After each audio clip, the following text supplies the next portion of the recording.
শুভ সকাল আমার বন্ধুরা। আজকের এই নতুন দিনটি কি তোমার জন্য শুধুই একটি দিন, নাকি এটি তোমার জীবনের সেই মুহূর্ত যেখান থেকে সব কিছু বদলে যাবে?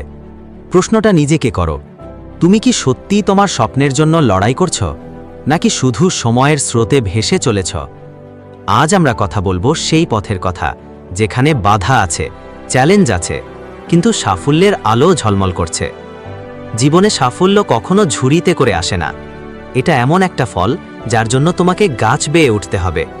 পথে কাটা থাকবে, শাখা ভাঙবে, হয়তো পড়েও যাবে, কিন্তু জানো, যারা পড়ে গিয়েও আবার উঠে দাঁড়ায় তারাই ইতিহাস গড়ে। তুমি কি জানো আমাদের দেশের গর্ব ডক্টর এপিজে আব্দুল কালাম কিভাবে একজন সাধারণ পরিবার থেকে উঠে এসে ভারতের মিসাইলম্যান হয়েছিলেন? তিনি বলতেন, স্বপ্ন দেখো, আর সেই স্বপ্নকে বাস্তবে রূপ দেওয়ার জন্য কঠোর পরিশ্রম করো। তোমার স্বপ্ন কি? একজন ডাক্তার হওয়া, একটি ব্যবসা শুরু করা, নাকি বিশ্বের কাছে নিজের প্রতিভা তুলে ধরা? স্বপ্ন যাই হোক, তাকে অবহেলা করো না। প্রতিটি স্বপ্নের একটি গল্প আছে, আর সেই গল্পের নায়ক তুমি। কিন্তু নায়ক হওয়ার পথ সহজ নয়। পথে হাজারো বাধা আসবে। লোকে বলবে তুমি পারবে না। তোমার নিজের মনও হয়তো কখনো কখনো দ্বিধায় পড়বে।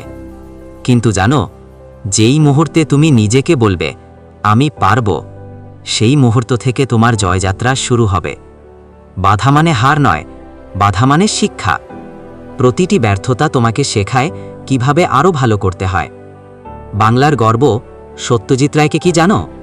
তিনি যখন প্রতিদ্বন্দ্বী বানাতে গিয়েছিলেন তখন কত অভাব, কত চ্যালেঞ্জ ছিল, কিন্তু তিনি থামেননি। তিনি বিশ্বাস করতেন তার গল্প বিশ্বের কাছে পৌঁছাবে, আর পৌঁছেও গেছে। তুমিও পারবে। তোমার গল্পও বিশ্ব শুনবে, যদি তুমি থামো না। একটা কথা মনে রেখো, তোমার সময় এখন, এই মুহূর্ত। কালকের জন্য অপেক্ষা করো না। প্রতিটি দিন একটি নতুন সুযোগ। তুমি যদি আজ একটি ছোট পদক্ষেপ নাও, তাহলে কাল তুমি অনেক দূর এগিয়ে যাবে। নিজেকে প্রশ্ন করো, আমি কি করতে পারি আজ যা আমাকে আমার স্বপ্নের কাছে নিয়ে যাবে? একটি বই পড়া, একটি নতুন দক্ষতা শেখা, নাকি শুধু নিজেকে বলা আমি এটা করব? আরেকটা কথা, তুমি একা নও। তোমার পাশে মানুষ আছে। তোমার পরিবার, বন্ধু, শিক্ষক, এমনকি অপরিচিত মানুষও তোমাকে সাহায্য করতে পারে। কিন্তু সবচেয়ে বড় সাহায্য তুমি নিজেই নিজেকে করবে। নিজের উপর ভরসা রাখো।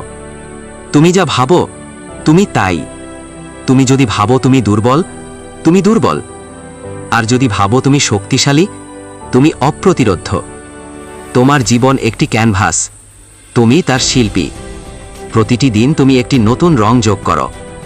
হয়তো কখনো রং ছড়িয়ে যাবে, হয়তো ভুল হবে, কিন্তু সেই ভুল থেকেই তৈরি হবে তোমার মাস্টারপিস। তাই আজই শুরু করো। তোমার স্বপ্নের পথে প্রথম পা ফেলো। আর মনে রেখো, তুমি যখন পিছনে তাকাবে, তুমি দেখবে তুমি কত দূর এসেছ। তোমার স্বপ্নের পথে তুমি একা নও। আমরা সবাই তোমার সঙ্গে আছি। তাই উঠে দাঁড়াও, লড়াই করো, আর জয়ী হও।